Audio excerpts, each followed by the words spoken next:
창세기 18장 8절부터 15절까지를 보시겠습니다.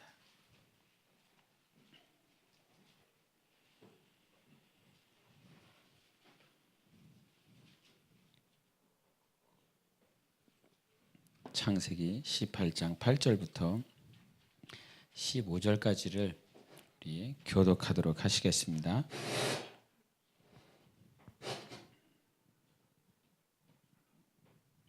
창세기 18장 8절부터 15절. 아브라함이 엉긴 젖과 우유와 하인이 요리한 송아지를 가져다가 그들 앞에 차려놓고 나무 아래 모셔섬에 그들이 먹으니라.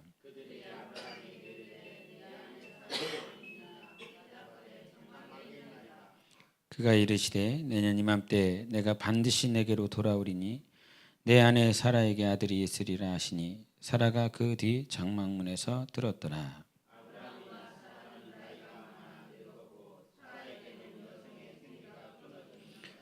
사라가 속으로 웃고 이르되 내가 노쇠하였고 내 주인도 늙었으니 내게 무슨 즐거움이 있으리요.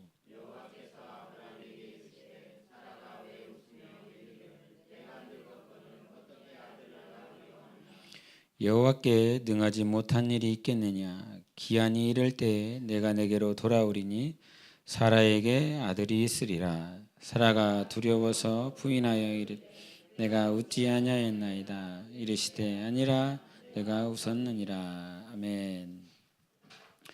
여러분은 다 신앙생활 또 믿음 생활을 이렇게 하고 있으리라 믿습니다. 그런데 믿음의 가장 큰 특징은 히브리서 11장 1절에 말씀하신 것처럼 안 보이는 것을 보는 자처럼 살아가는 것입니다. 무엇이라고요?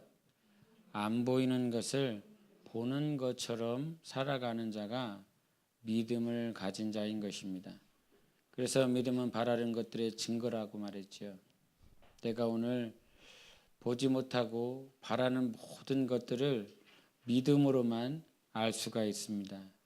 그런데 우리가 신앙생활하며 제가 잠깐 이렇게 찬양하면서 이게 마지막에서 두 번째 불렀었던 기도를 멈추지 말라 그 첫 가사가 이렇게 와서 한번 읽어드리면 기도를 멈추지 마라. 눈앞의 상황이 마음을 눌러도 원망치 마라. 너의 입을 지켜라. 저들은 너의 입을 보고 있다. 그리고 마음을 뺏기지 마라. 내가 널 도우지 않는다는 소리에 너의 모든 게 불리해도 너는 기도를 계속하라. 이런 가사가 있었습니다. 눈앞의 모든 상황들이 마음을 눌러도 네 입술을 지키고 네 마음을 지켜라. 이것이 믿음 아닙니까? 상황은 나를 누르고 있지만 내 마음은 나 스스로도 내 마음을 주체할 수 없을 만큼 때로는 괴롭고 곤고하고 또 외로울 때도 있습니다. 그런 여러 가지 모양의 감정들이 뒤섞여서 기도하는데 방해가 되고 믿음 생활을 하는 일에 영적인 방해들이 참 많이 있지만 가사처럼 너는 네 마음을 확실히 붙들어야 된다. 네 생각을 붙들어야 된다. 하나님이 너를 돕지 않는다라고 하는 그 소리, 하나님이 어디 있는 자라고 하는 그 소리 세상 사람들은 많이 하고 있고 지금도 하나님을 비난하고 있으며 하나님을 믿고 있는 너를 그렇게 욕하고 핍박하고 있지만 그 소리에 개념치 말아라. 내가 너를 돕고 있다. 내가 너와 함께하고 있다. 이 사실이 내 영혼 가운데 받아들여졌을 때 그것이 믿음이고 그것이 삶 가운데 옮겨졌을 때 우리는 그제서야 믿음 생활이라고 하는 것들을 하게 되는 것입니다. 오늘 본문 말씀을 보면 여러분이 너무나도 잘 아는 말씀들이겠지만 우리 11절을 잠깐 보시겠습니다. 11절부터 12절까지 보시겠습니다. 18장 11절 12절입니다. 같이 읽겠습니다. 시작.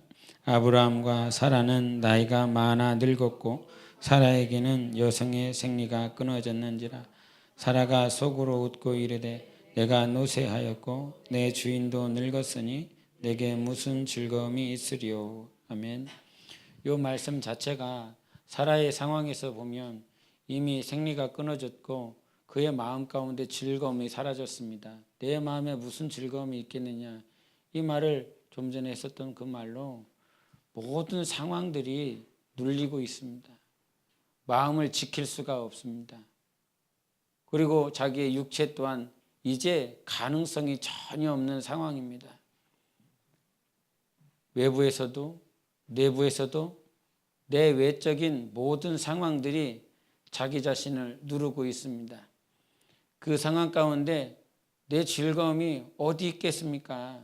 하나님, 내 마음에 내 삶의 즐거움이 어디 있겠습니까?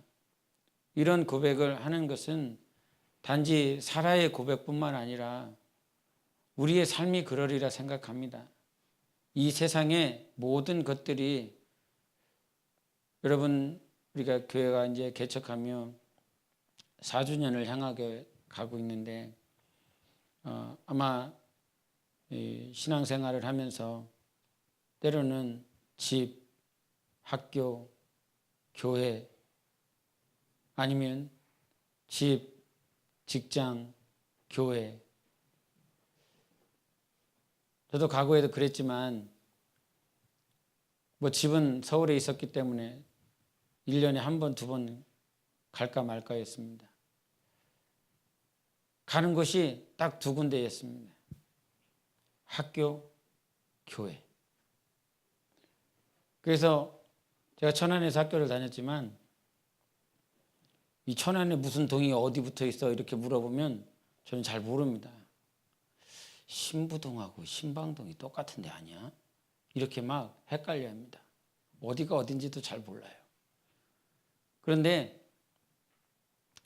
집, 학교, 교회 이렇게 매일 돌아가고 있는 이 삶이 때로는 삶이 심심하고 아무런 익사이팅도 없고 재미도 없는 그런 삶인 것 같아요.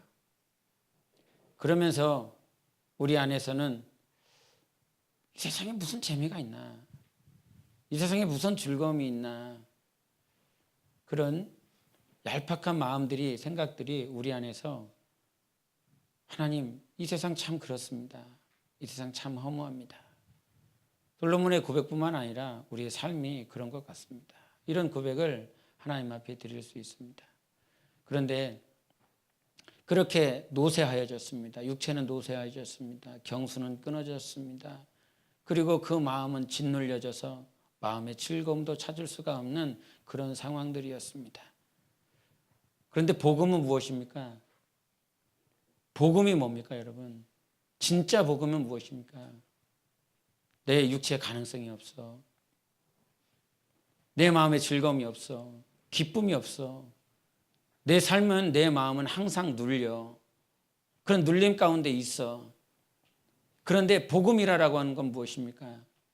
그렇게 눌려있는 나에게, 가능성이 없는 나에게 이제 삶도 내 모든 가정도 바라봤을 때 아무런 가능성도 희망도 소망도 없는 곳에 없는 나에게, 없는 우리에게 하나님이 찾아와 주시는 것이 복음이 아닙니까? 그것이 진짜 복음 아닙니까? 저는 세상에서 이렇게 막 대학교 다닐 때 이렇게 놀았습니다. 놀았기 때문에 그 첫째가 한 번은 물어보더라고요. 목사님은 대학 다닐 때 누구랑 친한 친구들이 많이 있었습니까? 그랬더니 그래서 제가 할 수 있는 말이 뭐가 있습니까? 노는 애들밖에는 없었어. 내 주변에는. 왜냐하면 내가 노니까요. 그러다 보니까 제가 막 놀 때에는 열심히 학업에 열심을 내고 있는 친구들은 붙지 않더라고요. 그래서 이게 수업 때 놀고 수업 때 안 들어가고 그다음에 그렇게 살다 보니까 수업을 못 쫓아가지 않습니까? 그러면 못 쫓아가기 때문에 열심히 수업 들은 친구들한테 가는 거죠. 야, 이건 이 내용은 뭐냐? 이건 어떻게 되느냐? 그랬더니 잘 안 가르쳐 주더라고요.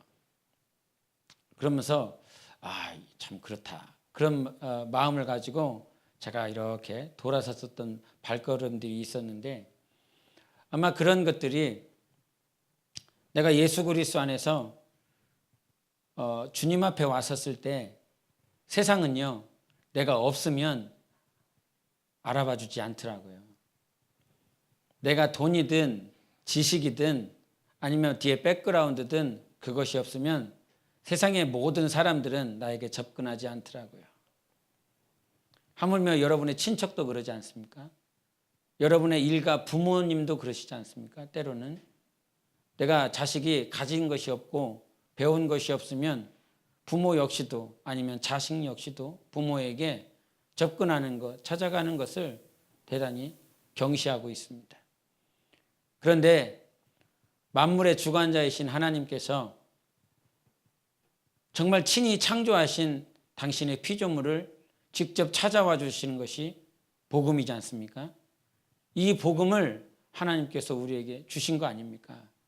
오늘 본문에도 잠깐 보시면 이런 말씀을 하십니다. 8절 9절을 함께 읽겠습니다. 8절 9절 시작. 아브라함이 엉긴 젖과 우유와 하인이 요리한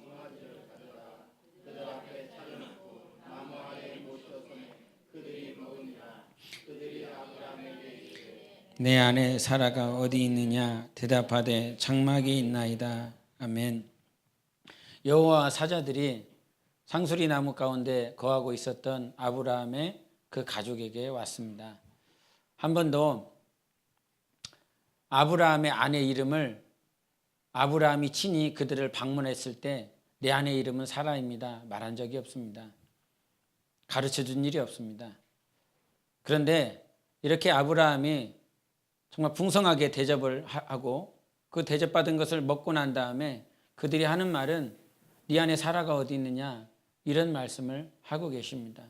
한 번도 가르쳐 준 일이 없는데 한 번도 자기 아내의 이름을 그들에게 알려준 것이 없는데 그 하나님의 사자들이 이렇게 왔었을 때 사라를 찾습니다. 근데 그 모습들이 바로 우리들의 모습 아닐까? 우리들의 삶이 아닐까? 간혹 이렇게 기도를 하다 보면 이렇게 생각할 때가 있습니다.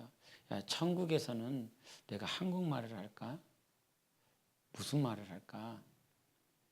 많은 유럽과 아프리카와 아시아와 수많은 인종들이 수많은 언어를 가지고 그렇게 살다가 하나님 앞에 왔었을 텐데 그럼 한국 사람들은 한국말하고 미국 사람들은 미국말하고 이럴 것 같지는 않잖아요.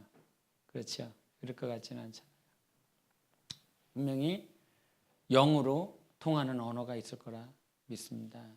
영혼이 말을 하는 언어. 그런데 한 번도 이렇게 내가 하나님 앞에 나는 이런 사람이에요. 나는 저런 사람이에요. 나는 이렇게 살아요. 이렇게 하나님께 고백하거나 내가 하나님 앞에 올려드린 일이 없지만 하나님은 참 신실하게 나의 모든 것을 다 알고 계시고 신양아 내가 너를 사랑한다. 신양아 내가 너를 인도하고 있다. 내가 너와 함께하고 있다. 내 이름을 알고 계시는 분이 하나님이시더라고요. 내가 네 이름을 안다. 내가 네가 누구인지 안다. 이 사실이 오늘도 우리에게 찾아와 주시는 하나님의 크신 사랑인 것입니다.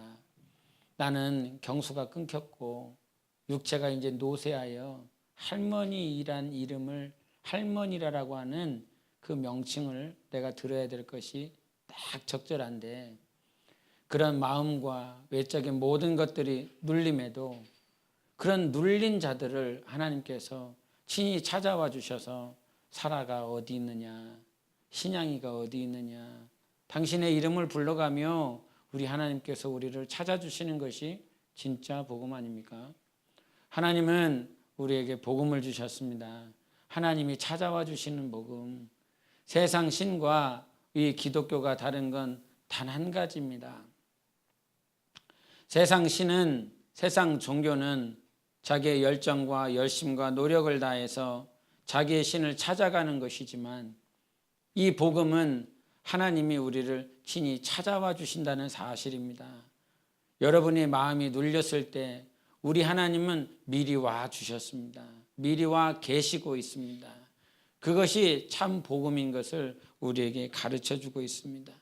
그렇게 우리의 삶 가운데 내가 눌리는 것이 있지만 여러분 잊지 마셔야 되는 건 나의 눌림으로 인하여 내가 항상 좌절할 수 있지만 하나님은 그래도 찾아와 주십니다. 우리의 모습을 보고 찾아오는 것이 아니라 나의 어떤 의나 나의 열심이나 수고 때문에 하나님이 찾아와 주시는 것이 아니라 하나님께서 영원전부터 나를 찾으시고 사랑하시기로 계획하셨기 때문에 오늘도 찾아와 주시는 것입니다. 그 찾아와 주심 가운데 우리가 정말 알아야 될 것은 무엇이냐면 저는 가끔씩 신앙생활은 왜 이렇게 고달플까 그런 생각을 해봅니다. 나는 신앙생활을 정말 기쁘게 하고 싶은데 마찬가지로 하나님께서 맡겨주신 영혼들은 정말 기쁘게 즐겁게 이렇게 신앙생활하다 주님께 가기를 원하고 그러면서 때로는 한편으로는 내가 목회를 잘못하고 있나. 우리 성도들은 항상 뭔가 정말 고난 이런 삶 가운데 들여놓고 있는 건 아닌가. 그런 때로는 제가 이렇게 제 자신을 이렇게 돌이켜 볼 때가 있습니다. 그러면서 이 오늘 본문에 나와 있는 그 단어가 유독 제게 들어와서 한번 보시겠습니다. 13절을 보겠습니다. 18장 13절을 같이 보시겠습니다. 시작.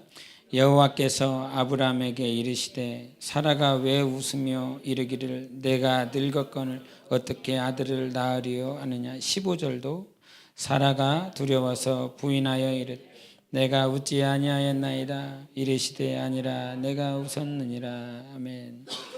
요 18장 13절과 15절에 나와 있는 웃었다, 사라가 웃었다라고 하는 이 웃음은 여러분 생각에 어떤 웃음인 것 같습니까? 정말 기뻐서 웃는 그 웃음 같습니까? 그러지 않겠죠.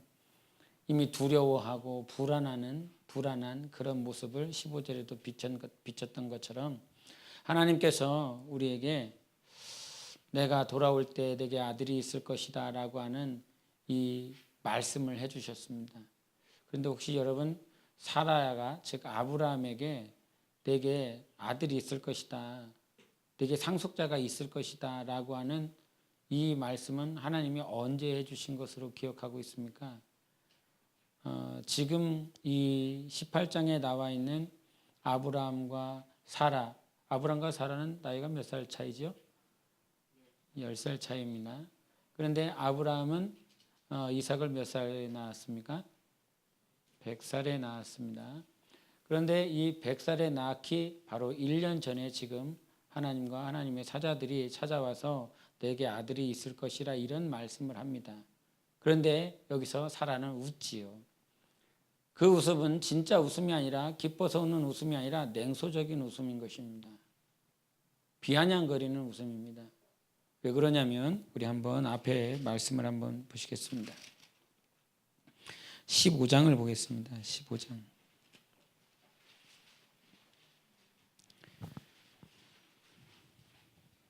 15장 4절과 6절을 읽겠습니다. 15장 4절과 6절 시작. 여호와의 말씀이 그에게 임하여 이르시되 그 사람이 내 상속자가 아니라 내 몸에서 날 자가 내 상속자가 되리라 하시고 6절 아브라함이 여호와를 믿으니 여호와께서 그의 의로 여기시고. 아멘. 이 나이를 대략 가늠해 볼 수 있는 시간이 16장 16절을 한 번 더 보시겠습니다. 16장 16절 같이 보십니다. 시작. 하갈이 아브라함에게 이스마엘을 낳았을 때 아브라함이 86세였더라 이런 말을 했습니다. 그러니 아브라함이 이스마엘을 낳았을 때 86세였기 때문에 최소한 85세 이전의 시간들에게 하나님께서 오셔서 내 몸에서 날짜가 상속자다라는 말씀을 이미 아브라함은 들었고 그것을 믿음으로 받아들였습니다. 나이가 최소 85세였을 때에 그것을 듣고 믿었고 의로 여겼습니다. 그런데 시간이 지났습니다. 시간이 한참 지나서 우리 17장을 보시면 17장 17절을 보시겠습니다. 17장 17절 시작.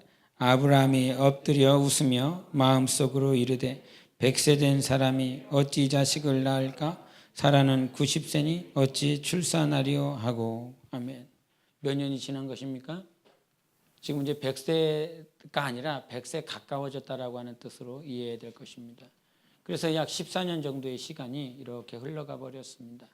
14년 전에 하나님께서 그에게 말씀하여 주실 때는 믿었고, 내가 분명히 내 몸을 통해서 하나님께서 자식을 주시겠구나라고 하는 것들을 확실히 믿었기에 하나님께서는 그 믿음을 아시고 그를 의롭다라고 말씀해 주셨습니다.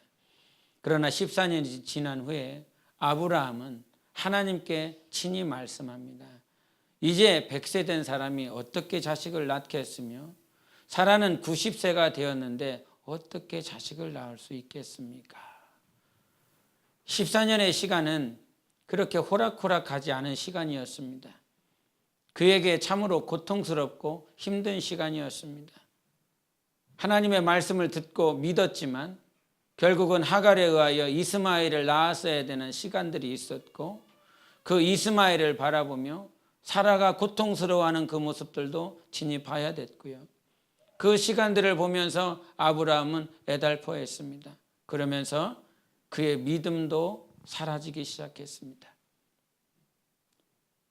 자기의 가능성이 있을 때, 모르겠습니다. 그 85세가 이 당시와는 많이 다르니까 그 가능성을 보며 내 몸에서 자식이 낳겠구나, 그것을 믿음으로 여겼습니다. 그러나 시간이 지나면서 그의 삶이, 그의 육체가 노쇠해지고 늙어가며 또한 살아도 경수가 끊어지는 그 모습들을 자기가 목격하면서 그의 믿음은 계속 메말라갔고, 이제 주님이 친히 찾아오셨을 때 그에게 믿음을 바라볼 수가 없습니다. 좀 전에 읽었었던 것처럼 아브라함의 믿음이 그러했는데 사라의 믿음은 어떻겠습니까? 자기의 육체가 자기가 직접 경험하는 거 아닙니까? 여자분들은. 그래서 생리가 끊어지는, 경수가 끊어지는 그 아픔입니다. 당시 그 여성들에게는 큰 아픔이었습니다. 장자가 있어야 되는데 장자를 낳지 못하고 여자가 삶을 마감한다라고 하는 것은 창조주께서 지으신 그 뜻대로, 도구대로 사용받지 못하다가 자기의 삶을 마감하는 것이었고, 시족사회에서 와이프가 자식을 못 낳는다라고 하는 것은 결국은 그 시족이 메말라가는, 여자로서의 기능을 감당하지 못하고 마치는 것입니다. 14년의 시간이 그들에게는 참으로 고통스러웠습니다. 믿음은 다 사라져갔습니다. 믿음은 메말라갔습니다. 그렇게 믿음이 메말라갈 때쯤 하나님은 친히 찾아오시고 다시 한번 약속을 해주십니다. 읽겠습니다. 18장 10절을 읽겠습니다. 시작. 그가 이르시되 내년 이맘때 내가 반드시 내게로 돌아오리니 내 아내 사라에게 아들이 있으리라 하시니 사라가 그 뒤 장막문에서 들었더라. 아멘. 할렐루야. 우리의 믿음이 사라지고 정말 환경만 보이고 상황에 짓눌리고 내 육체는 날로 날로 연약해지고 희망은, 가능성은 다 사라졌음에도 불구하고 하나님은 믿음이 사라져가고 있는 이 세대, 나의 영혼에 다시 찾아오셔서 하나님이 약속해 주신다는 사실입니다. 하나님은 당신의 뜻을 이루시는 분이십니다. 당신의 계획을 이루시고 당신의 말씀을 이루시는 분이십니다. 내가 수고하였고 내가 노력하였기 때문에 하나님의 뜻이 이루어지는 것이 아니라 하나님께서 약속하셨기 때문에 하나님의 뜻이 이루어지는 것입니다. 우리 삶에, 우리 마음 가운데, 또 여러분 가정 가운데 바라볼 만한, 소망할 만한, 희망할 만한 것이 없다 할지라도 내가 너에게 돌아오겠다. 내가 너에게 다시 돌아오겠다. 우리는 그때까지 믿음을 지키고 있어야 되지 않겠습니까? 주님 다시 오실 때까지 하나님의 말씀이 다시 우리에게 희망이 되고 소망이 되고 불가능을 가능성으로 옮기시는 하나님이 오실 때까지 우리는 믿음을 지켜야 되는 것이 신자로서, 성도로서, 사도로서 마땅히 해야 될 것입니다. 우리는 믿음이 사라져가고 있는 세대를 살아가고 있습니다. 믿음을 바라볼래야 바라볼 수 없는 그 현장 가운데 여러분이 놓여 있습니다. 그렇게 아무런 가능성도 없었을 때 하나님은 다시 찾아와 주십니다. 그것이 소망인 거예요. 그것이 희망인 거예요. 그거밖에는 없습니다. 성경에 두 글자를 오늘 이 말씀 가운데서 주님께서 건져주시는 것이 무엇이냐면 하나님은 전지하시다는 것입니다. 알고 계시다는 것입니다. 사라는 자기의 냉소적인 이 웃음 아무도 못 보는 것입니다. 상수리 나무 밑에서 하나님과 여호와와 여호와의 사자 그리고 아브라함이 그 나무 밑에서 같이 식사를 하고 담소를 나눴을 때에 그 당시에 사라는 그 자리에 낄 수가 없어서 장막문에 들어가 있었습니다. 장막 안에 들어가 있었습니다. 그 장막 안에 들어가 있었기 때문에 이 피조계의 당연한 법칙이겠지만 가로막혀서 볼 수 없는 장막에 들어가 있었습니다. 아무도 보지 못합니다. 그러나 이 아브라함과 말씀하시는 여호와의 음성 사라에게 아들이 있다. 반드시 있을 것이다. 이 소리를 듣고 장막 안에 있었던 사라는 그 웃음에 냉소적인 웃음을 보였습니다. 뭔 소리 한데? 말도 안 되는 소리 하네. 정말 자기가 자기 자신을 알기 때문에 자기가 자기 자신을 보면 자기가 자기 육체를 보면 무슨 소리 하는 거야. 그러면서 이 본문에 나오는 웃다라고 하는 말은 차하크라고 하는 뜻입니다. 이 차하크라고 하는 이 말을 이 신약 성경에서도 그대로 번역해서 쓴 말을 헬라어로 옮기면 겔라오라고 하는 뜻입니다. 당시에 사라가 웃었었던 그 웃음을 겔라오로 이렇게 번역을 했는데 그 말을 잠깐 보시면 우리 누가복음을 보겠습니다. 누가복음 6장입니다. 6장 21절을 보시겠습니다. 누가복음 6장 21절 같이 읽겠습니다. 시작. 지금 줄인 자는 복이 있나니 너희가 배부름을 얻을 것이며 지금 우는 자는 복이 있나니 너희가 웃을 것이며. 아멘. 21절에 단 한 번 말을 했습니다. 우는 자가 언젠간 반드시 웃을 것이다. 지금 6장 20절부터 26절까지는 마치 산상수훈 비슷하게 말씀이 주어졌습니다. 마태복음에는 팔복에 대해서 말을 하고 있지만 여기에서는 복과 화에 대해서 말을 하고 있습니다. 복이 뭐냐? 화가 뭐냐? 복이 뭔지를 아느냐? 화가 무엇인지를 아느냐? 그 복이 무엇이냐고 오늘 21절은 말을 하고 있냐면 우는 자들인 복이 있을 것이다. 왜? 그들이 웃을 것이기 때문이다. 그것을 차크해서 겔라어로 이렇게 번역을 하면서 그 말이 지금 이 사라는 우는 자거든요. 냉소적인 웃음을 하고 있지만 그 웃음은 냉소적인 웃음이고 불가능한 웃음이고 비아냥거리는 웃음입니다. 그런 비아냥거리는 웃음을 동일하게 어떻게 여기서 우는 자들이 복이 있으니 웃을 것입니다. 이런 말씀을 하셨을까? 하나님은 우리의 울음, 우리의 눈물 그것을 반드시 웃음으로 바꾸실 전지하신 하나님이십니다. 네가 어떤 생각을 가지고 있는지 안다. 불가능할 것 같지? 안 될 것 같지? 네 육체를 보면 네가 네 자신을 보면 가능성이 없어 보이지? 다 아시는 하나님이십니다. 모든 것을 다 전지하시는 하나님께서 우리의 그 냉소적인 웃음을 진짜 참 웃음으로 바꿔주실 것입니다. 그것이 하나님께서 현실로 이 사라의 삶을 통해서 보여주시는데 21장을 보시겠습니다.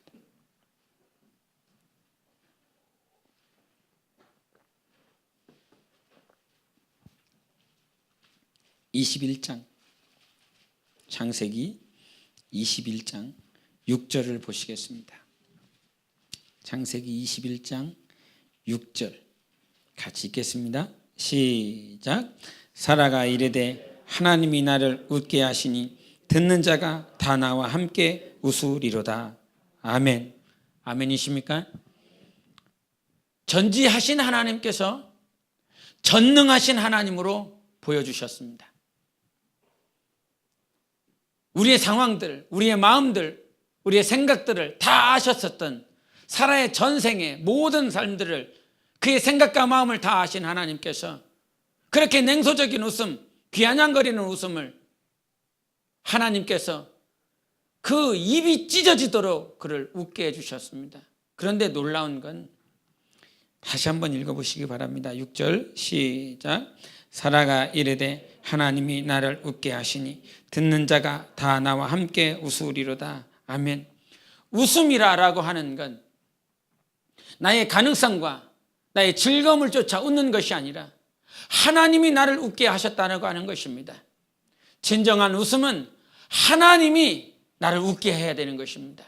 내가 만들어서, 내가 계획해서, 내가 성취시켜서 웃는 그 웃음이 아니라 내가 직장에서 승진하고 내가 학교에 합격하고 하는 자기의 수고와 노력으로 말미암아 웃는 그 웃음이 아니라 우리 전생의 삶 가운데, 영적 생활 가운데 진정한 웃음은 하나님이 나를 웃게 하실 때 웃을 수 있습니다. 하나님만이 나를 웃게 하신다는 사실이에요. 그 누가 나를 즐겁게 하며 꽁트를 하고 조커를 하고 여러 개그를 통해서 웃게 만들 수는 있지만 그것은 시간 지나 다 사라져버릴 것. 진정한 기쁨을 누리시기를 바랍니다. 진정한 웃음이 있으셔야 됩니다. 하나님만이 나를 웃게 만들 수 있기 때문에, 하나님만이 나를 즐겁게 할 수 있기 때문에 그 사라가 정말 마지막까지 14년, 그 14년 조금 그 찰나만 그가 지켰다고 한다면 그 믿음을 불가능해서 가능하게 하시는 그 하나님을 의지했다면 비록 불가능한 가운데서도 냉소적인 웃음을 보이고 있는 그 순간에도 하나님을 끝까지 의지했다면 얼마나 더 아름다운 모습이었겠습니까? 복은 어떤 자들이 하는 거예요? 우는 자가 웃게 되는 것. 그것이 참 복입니다. 여러분, 가끔 이렇게 주원이가 이렇게 있으면 주원이를 보면서 심각하게 막 인상 쓰시는 분 하나도 없습니다. 그렇지 않습니까? 이제 제가 한 7, 8살 되면 한 인상을 좀 쓰려나? 중학교 들어가서 고등학교 들어서 그때 가면 좀 인상을 쓰려나?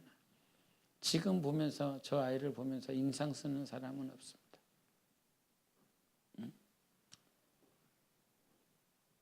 그러나 주원이도 인간 아닙니까? 우리에게 진정한 웃음을 줄 수 있는 건 그 어린아이가 아니라 우리를 만드신 창조주 하나님이십니다. 우리를 친히 작정하시고 예정하시고 하나님의 나라에 오기까지 우리를 길이 참아주시는 하나님께서 우리 삶을 웃게 만들어주시는 것입니다. 직장 때문에 웃는 것이 아니라, 학교 때문에 웃는 것이 아니라, 자식들 때문에 웃는 것이 아니라 하나님 때문에 웃을 수 있다면 여러분은 진짜 복이 있는 자인 것입니다. 그 복이 교회와 가정 가운데서 회복되어야 되지 않겠습니까? 전지전능하신 하나님께서 전능하신 하나님으로 우리 삶 가운데 보여주시고 나타내 주실 수 있는 그 하나님이십니다. 그 하나님께서 웃게 되는 그 이유를 하나님으로 말미암아 너희가 웃을 것이고, 그 다음에 21장 6절에 하는 말이 듣는 자가 다 나와 함께 웃으리로다, 이 말씀을 해주셨습니다. 진정한 복은요, 나 혼자만 웃는 것이 아니라 이 웃음을 공유할 수 있는 공동체가 있어야 된다는 것입니다. 여러분, 아무리 좋은 일이라고 할지라도 가끔 그러지 않습니까? 우리가 식사를 할 때 저나 또 여러분도 경험해 봤을 법한 이치지만, 아무리 맛있는 음식이라고 할지라도 혼자 먹는 건 맛없습니다. 그러나 반찬이 좀 부족해도 그 가족들이 함께 앉아서 먹으면 먹어지는 것들을 경험하게 됩니다. 아무리 좋은 복음이라고 할지라도 나 스스로만, 나 혼자만 가지고 있다면 그것은 진짜 복이 아니지요. 지금 이삭의 뜻이 무엇이었습니까? 하나님께서 웃게 하신다는 거 아닙니까? 하나님의 웃음이다라고 하는 것이 이삭 아닙니까?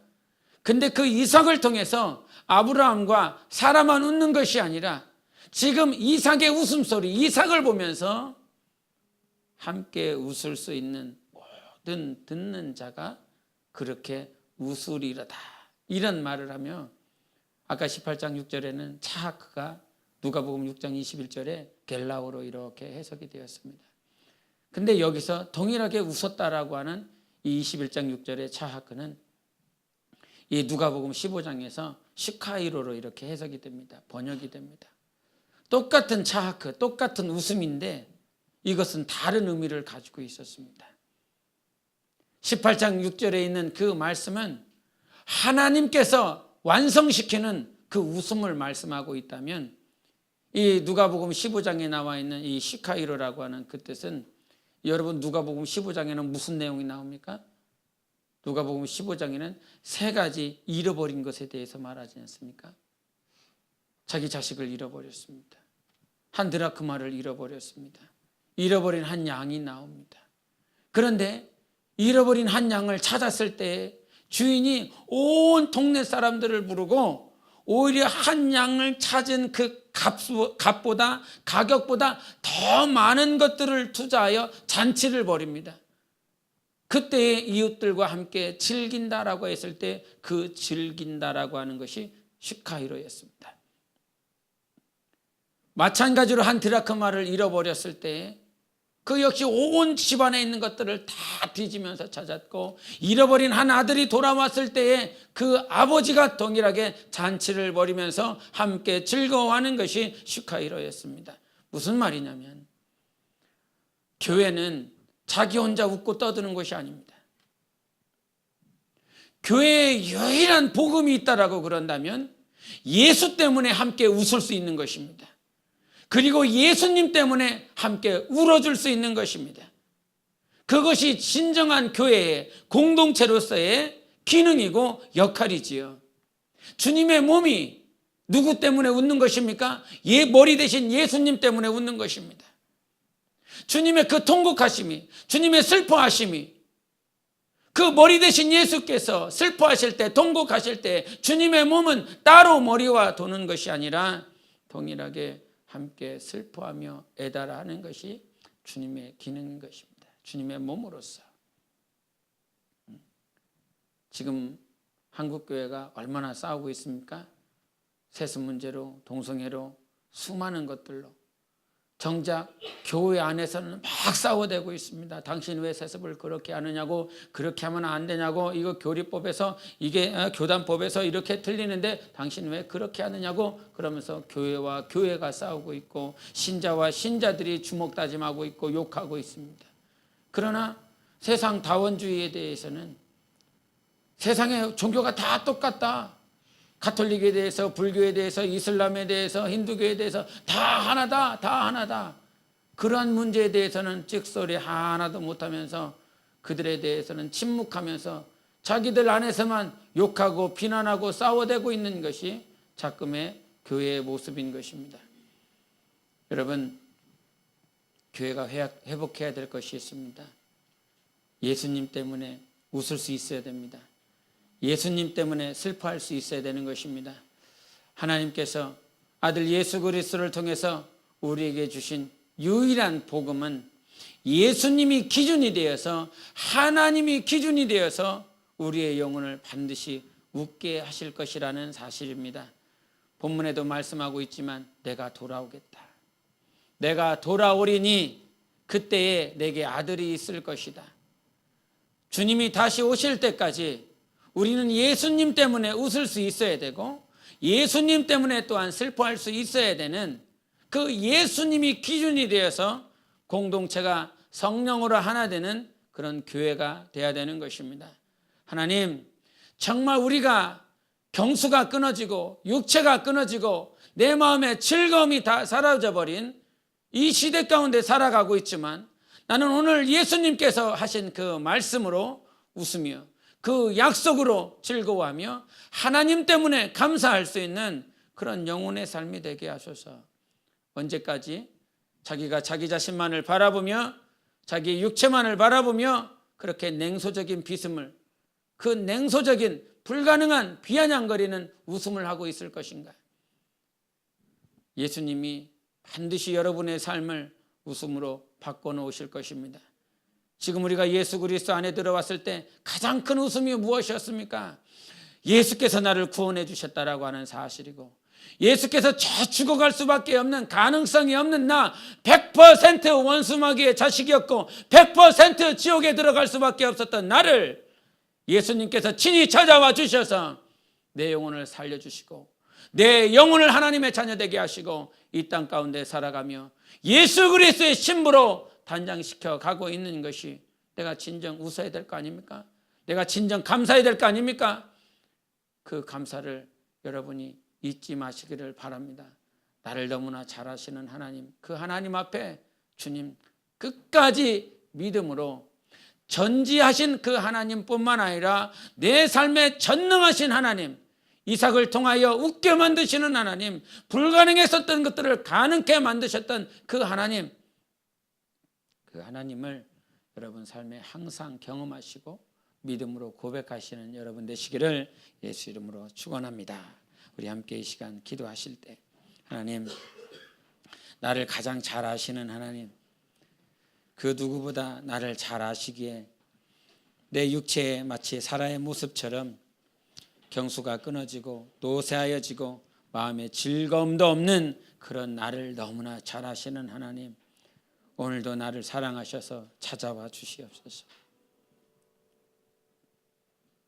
오늘도 아들 예수의 피 때문에, 아들 예수 그리스도의 그 사랑 때문에 나를 찾아와 주시고 나와 함께 하시는 줄 믿습니다. 주님, 내가 주님 앞에 냉소적인 웃음 하지 않게 하소서. 비아냥거리는 웃음 하지 않게 하소서. 모든 것들이 마음을 짓눌러도 오직 믿음으로 우리 하나님을 바라보며 나를 완전하게 웃게 하실 하나님을 고백합니다. 나를 완전하게 웃게 하실 하나님을 찬양합니다. 내 영혼을 인도하소서. 나를 가장 잘 아시는 하나님께서 나를 성령으로 인도해 달라고 우리 함께 예수 외치고 기도하시겠습니다.